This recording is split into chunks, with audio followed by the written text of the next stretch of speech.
Andy, as chair of the program committee, I dispute that description of your committee. All of our members jump tall buildings in a single bound. CDR Associates is a little-known gem of a resource in Boulder. It is a unique organization that specializes in collaborative decision-making and consensus building, locally, nationally, and internationally.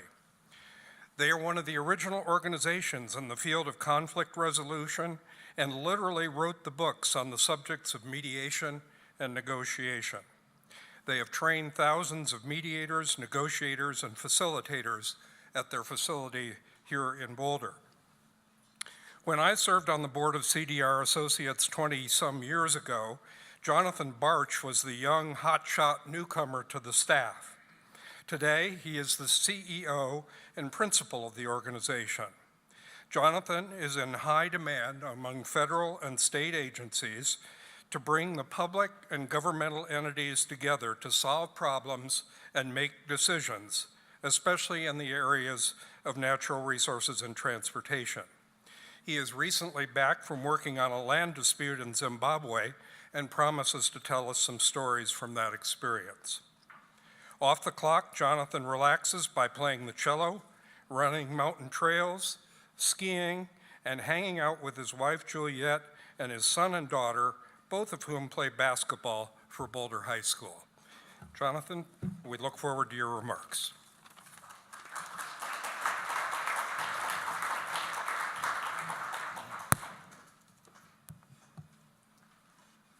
Well, thank you. Can you hear me? Thank you, Carl, and to the Rotary Club for having me as a speaker here. I'm excited about the work that you do, impressed with the efforts that the Rotary is involved with, both domestically and internationally. And I guess what I've learned already through the presentation here is that you like to laugh and you're full of some characters that are in this room. So it's a pleasure to be here.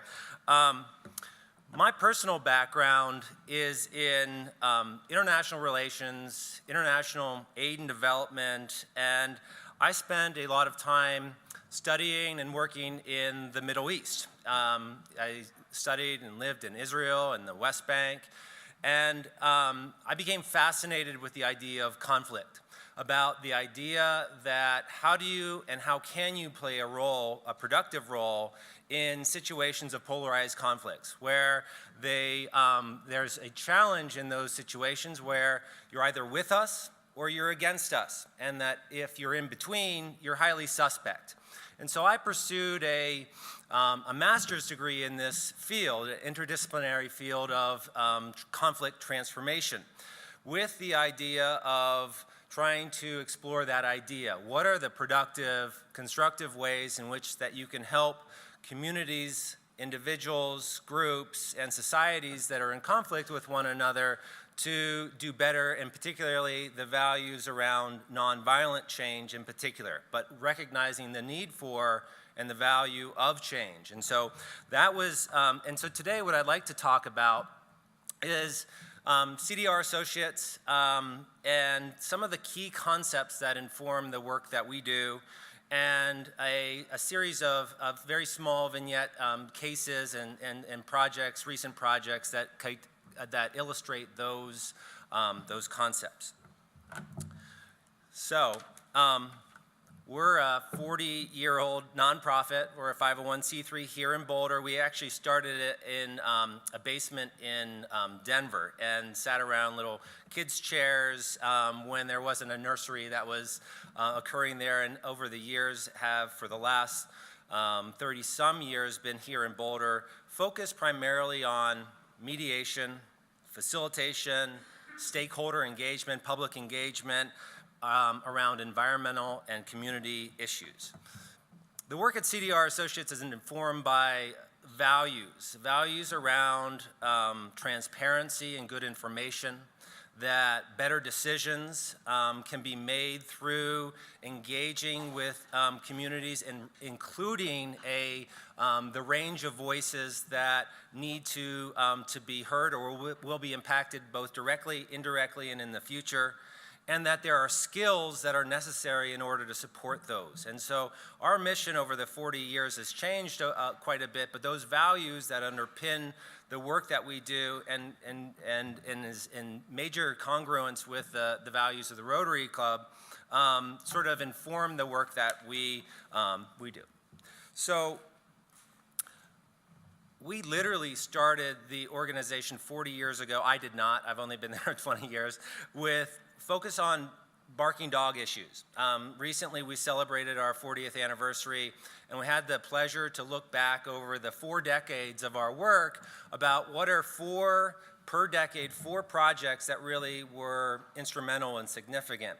And as a part of that exploration, we saw this transition from barking dog, individual mediations, resolving disputes, divorce, child custody, landlord-tenant, those issues, to far more complex multi-party disputes. And part of that transition was a desire to have a greater impact. Not that mediators, I started as originally as a divorce and child custody mediator, and it's really important work.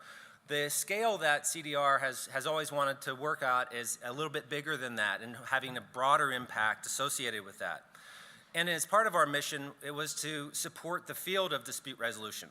One of the founding partners, Dr. Christopher Moore, wrote the book, The Mediation Process, which was the basis for training mediators, both here in Boulder, nationally and internationally, on the skills of facilitation, mediation, collaborative problem solving, and we practice in a variety of those arenas.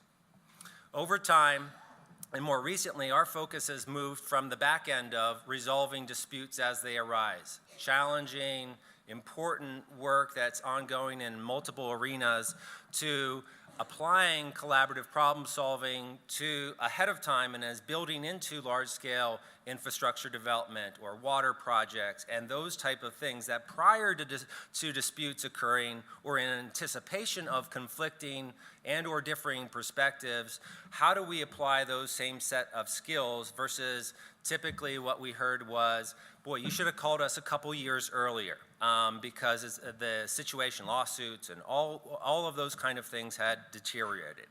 So our focus now is on multi-party engagement around transportation, land use, and planning, water, and we also still do training or capacity building. And what I'd like to do is just to outline a couple of the projects that help to illustrate the work that we do. So the first one here, and Carl mentioned that I was recently in Zimbabwe working with what's known as the Land Commission to help to address land and property disputes. And this is one of the areas particularly in post-conflict countries, where one of the main indicators of reversion back to war is unaddressed land and property issues, along with competition over natural resources and governance and those types of things.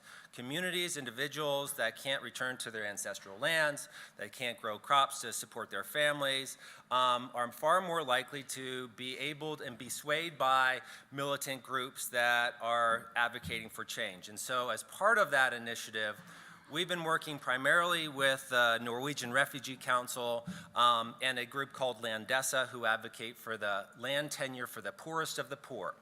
And our colleagues over the years have primarily focused on advocacy. How do we advocate for the poorest of the poor and their land tenure as they return to places like Afghanistan, Sri Lanka, Liberia, some of the same issues in Zimbabwe, and how do we find a way in which to pursue that? Well, typically you're gonna follow the deed pattern, right? So you follow the sort of the rights or legal-based approaches to resolving who has the tenure and access to this particular land. One of the unique challenges in these types of countries, post-conflict countries, are that there's overlapping boundaries. There's competing deeds and titles to that land. There's areas where those deeds and in Sri Lanka in particular, there was an area where the land office with all of the deeds, this particular area was wiped out by a rocket. And so as you're trying to search who has the rightful ownership of this land, you run into problems about it's very difficult to demonstrate that. And in particular, where you have multiple layers of dispossession, where you have one group that's been dispossessed from one area, and they're living on someone else's land that's been where they've been dispossessed, it becomes very complicated. So what they were interested in doing, our partners, was figuring out the role of collaborative problem solving and mediation to address those. And so what we've been doing is designing mediation systems, dispute resolution systems for places like Sri Lanka. Followed a 30-year-long war. They, as part of their reconciliation plan, they designed and included in that the need to address land disputes. One of the justifications for this was that the courts were not equipped to handle this. The complexity of the issues, the lack of the ability to respond, and also the cost differential that mediation and creating of mediation panels to address land dispute issues in Sri Lanka is the model that we're working with developing in Zimbabwe. The next slide is something that many of you may be familiar with, but it's a tool at CDR that we've used for a long time, for decades, which is the triangle of satisfaction. This applies in particular to the land dispute issues that I've just been mentioning. On one side of the triangle has procedural interests. So you think about needs related to how something is decided, transparency of information, credible data that's associated with that.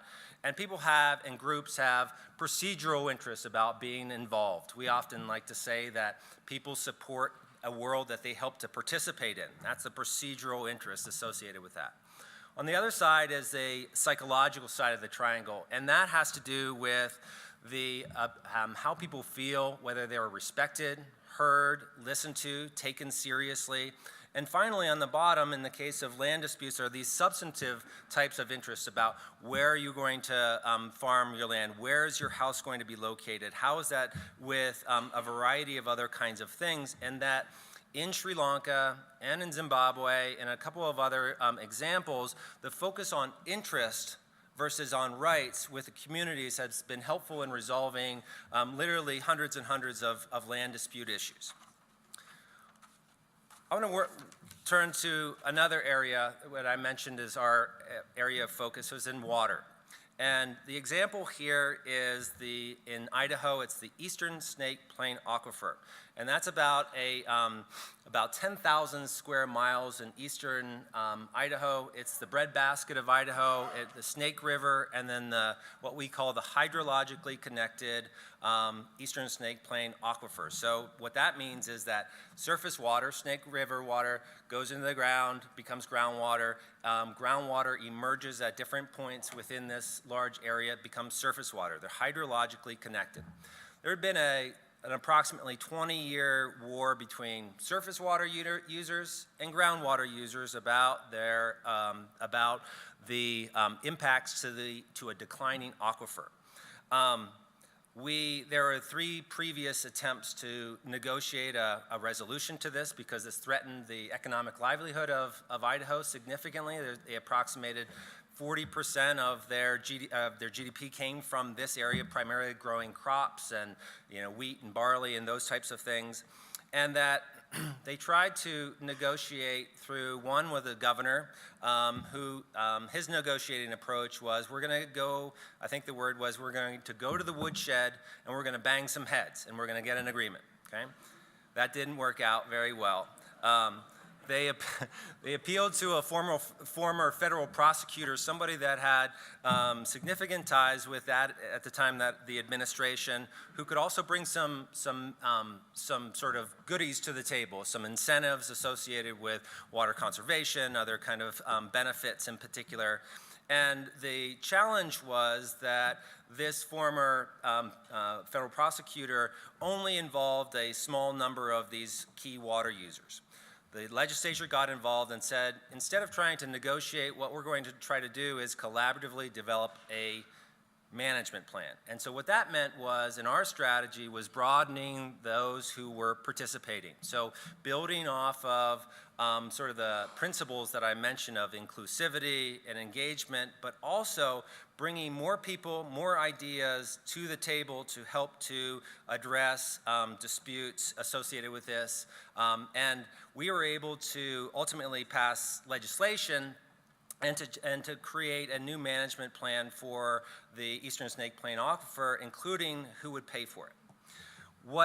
The model that, some of the things about how we would do that had to do with what we at CDR sometimes talk about as the circle of conflict and these dynamics. So in order to have collaborative problem solving, in order to focus on interests, you need to work through a number of difficult and sometimes impossibly challenges that are outlined here. And the first one I'll just say is relationship problems, right? So history of negative interactions, competing with each other in the legislature or in courtrooms, active sabotage of operations in the Eastern Snake Plain Aquifer created an environment where people did not trust each other, they did not trust each other's parents, their families went back a long way. So those relationship problems was one of those impediments to being able to engage in this negotiation on the Eastern Snake Plain Aquifer. Additionally, we had data challenges about the measurements, about the impact, about the connection of the river and the aquifer together. What I referred to as the sort of law of competing PhDs. There's some side on the groundwater side that brought all their technical experts and their modelers and all of those, and then the surface water community would bring an opposite group, which would suggest very different implications. And so we needed to work through those data challenges in order to credibly manage that time.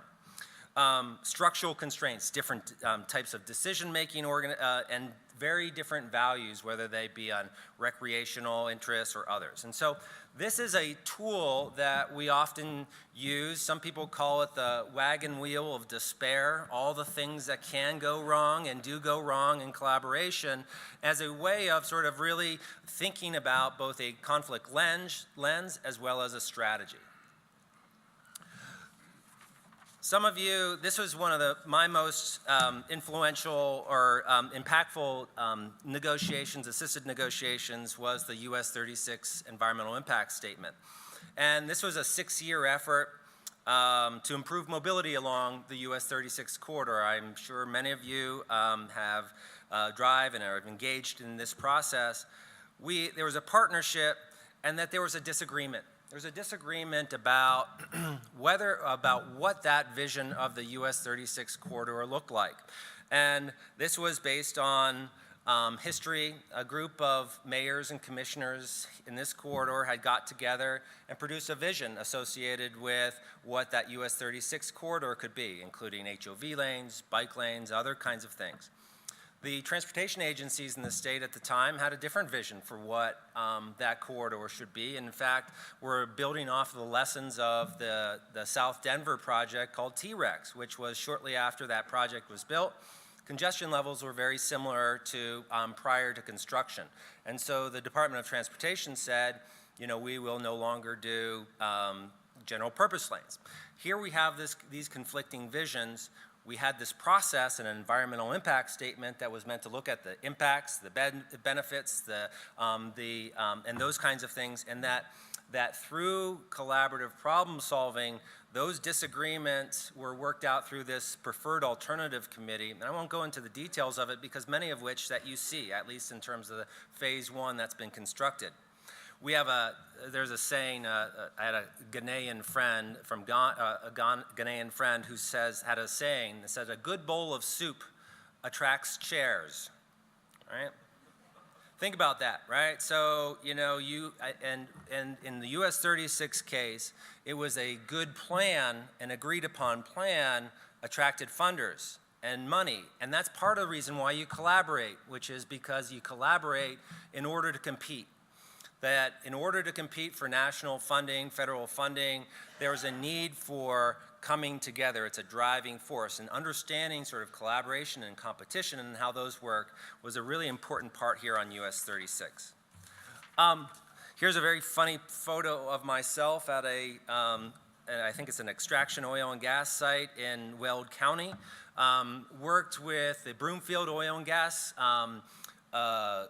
Commission or the committee, and they were developing ways to regulate oil and gas in Broomfield in response to a proposal for a high-density wells that were close to, and I'm sure you followed this in the news. We had a forum at the First Bank Center. We had approximately 1,000 people came to that. Another 1,000 people participated online. Very controversial issue. There was a committee that was formed to help to develop an agreement about not whether oil and gas was going to be developed in Broomfield, but if it would, what are the highest and best ways to protect public health and safety as the #1 priority? Recently, Governor signed a new bill, a new law, Senate Bill 181 is what it was called, which is very similar to this, where local communities, it clarified, now have the authority to use land use controls on sort of the surface level pieces. And so that effort about bringing together the community of Broomfield about figuring that out was an important way in which we bring collaboration to the table. And the final one that I'll say is probably the thing that I'm most interested in these days, which is that it's an interagency group of federal land managers that are doing something called navigating ecological transformation.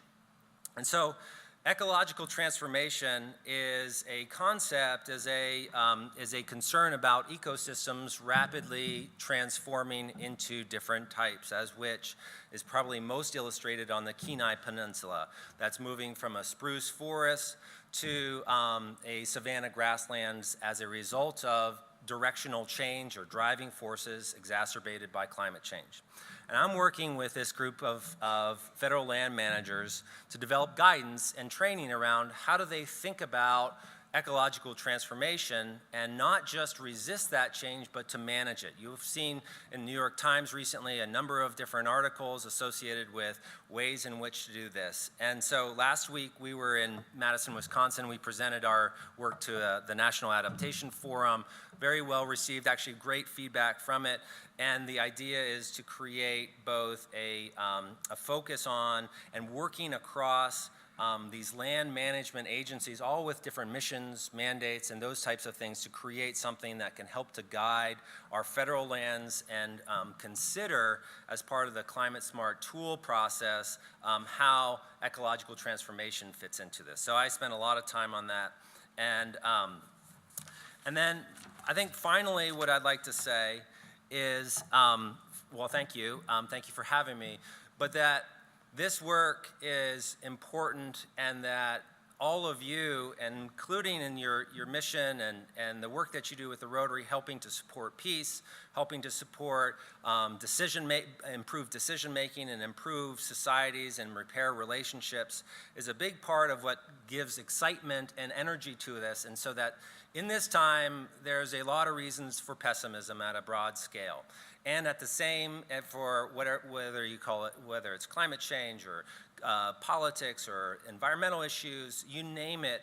But there's also a lot of very, very powerful examples of the use of groups coming together, collaborating, finding a way to solve difficult problems. And I guess I feel very privileged to be able to have that opportunity to engage in those. And once again, thank you very much for having me.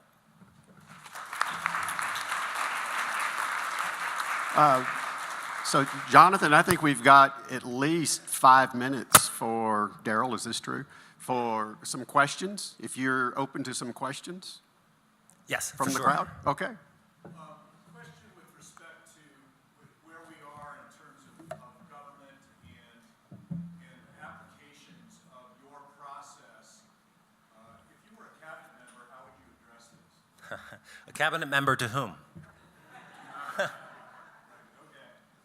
Current, Well, because I asked that, Department of Interior, right. So, obviously on this last example here in terms of the interagency working group, the Department of Interior agencies are well represented there. And I'm not sure I would focus right now on advice for cabinet members. I think the area of advice, inspiration, hope, and others are to those that are actually on the ground and that are working to solve real problems associated with federal land management. I got involved with the, and I think part of it is recognizing how challenging it is for those staff members who are in, for example, Bears Ears National Monument, who are in other areas to maintain that same sense of hope and optimism associated with that. So what I would be doing if it was advice to cabinet members is supporting those folks, the vision and some of the really progressive work, including this effort here in a way that maybe they haven't previously. So, good question.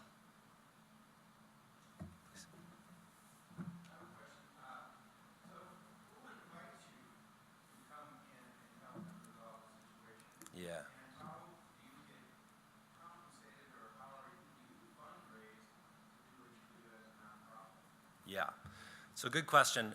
We are a nonprofit, but we're somewhat unique in that sense that we operate almost entirely on a fee-for-service basis, so that we get hired by agencies, stakeholder groups, and to federal, state, local agencies. Sometimes it's a combination of the parties that come together and support that. There's a, but it's probably more important to ask the question, the first one, which is about entree. And so what's the entree into the value that we have as an organization? And the only way that we can help is when we not only walk the talk associated with our values, associated with being typically neutral third parties, advocating for process, not for particular outcomes. And that's really why we became a nonprofit 40 years ago, was that we don't take a substantive or a financial stake in the outcomes of decisions. And so for us, that is in some ways our biggest credibility, is that we've got a track record associated with that. So we do a combination of, we act, while we're a nonprofit, we act sort of more like a for-profit in terms of actively pursuing projects to work on, proposing those kinds of things. So, please. When you're working in other countries, how do you facilitate when you may have to use an interpreter? What kind of recommendations do you have for looking at when you are maybe having a language barrier to use other strategies to make sure that you're getting your point across? Yeah. So a couple things about working internationally I probably should have mentioned is that we typically, I think almost exclusively over the last number of decades, have worked with local partners. So we're not the entree question about how do you get into and how do you have credibility. So and then sort of language is a really important question, because language and having translation services don't always capture the meaning behind the words themselves. And so the intent about that, about having cultural interpreters, having colleagues that are partners in our effort, is to build that capacity amongst them. I did some work in Japan for the transportation ministry, and they had simultaneous translation, 3 translators in a box in the back that was very sophisticated, versus just having somebody in my ear, for example, in Zimbabwe, who would translate for me, and then we would just do it in that way, which is, so, to me, the biggest part about working internationally is respecting culture, connecting and being partners and being supportive of local partners, and sort of that curiosity around what do the words mean behind it, and how do they help to further the goals and the objectives of that. So that's sort of, I'm not sure that's a direct answer, but. Jonathan, it's Dorothy Rupert. Hi. Hi, Dorothy. And I loved serving on your board, and I loved learning from you. And I have about 5 wonderful notebooks. Do you want them back? Well, thank you. I don't know if you're serious about that, but it's an interesting question, because we've become the repository, it seems, in our office folks who were engaged with CDR some 40 years ago and are, transitioning away from their papers and those kind of things. And we're kind of creating actually a little mini CDR library, a collecting of those. So if you have some special ones that you want, be happy to have them. We have limited space, but it can't be everything. Just kidding. Good to see you, Dorothy. Sorry, I didn't recognize you. Okay, Jonathan, I just have to tell you, give you a warm thank you for sharing this information with us. And I don't know, maybe it's because I'm a fellow mediator and peace builder that I was just thrilled when I thought, I get to hear this guy today. So I've got to tell you, folks, in these deeply divided times that we live in, what Jonathan has described, I think, this collaborative practice, Rotarians are uniquely placed to advocate for and undertake with great partners like CDR and others. And I got to tell you, this practice in my book is a vital piece of the complex work of building sustainable peace. So Jonathan, thank you. In your honor, the Boulder Rotary Club is pleased to contribute 100 doses of vaccine to the Polio Plus Fund. As you probably know, for the past 26 years, Rotary with its partners has been involved in a very arduous work and is on the brink of eradicating polio. Thank you. And one of the things I failed to mention is that I lived in Pakistan and I worked in Afghanistan, but I lived there and I had the pleasure to know this is quite a few years ago, number of the polio vaccine workers associated with that, and so got familiar with the challenges about that, and so what good work that you're doing, and really feel for the workers that were killed in Pakistan as well. So thank you very much for that honor. Thank you. Yeah.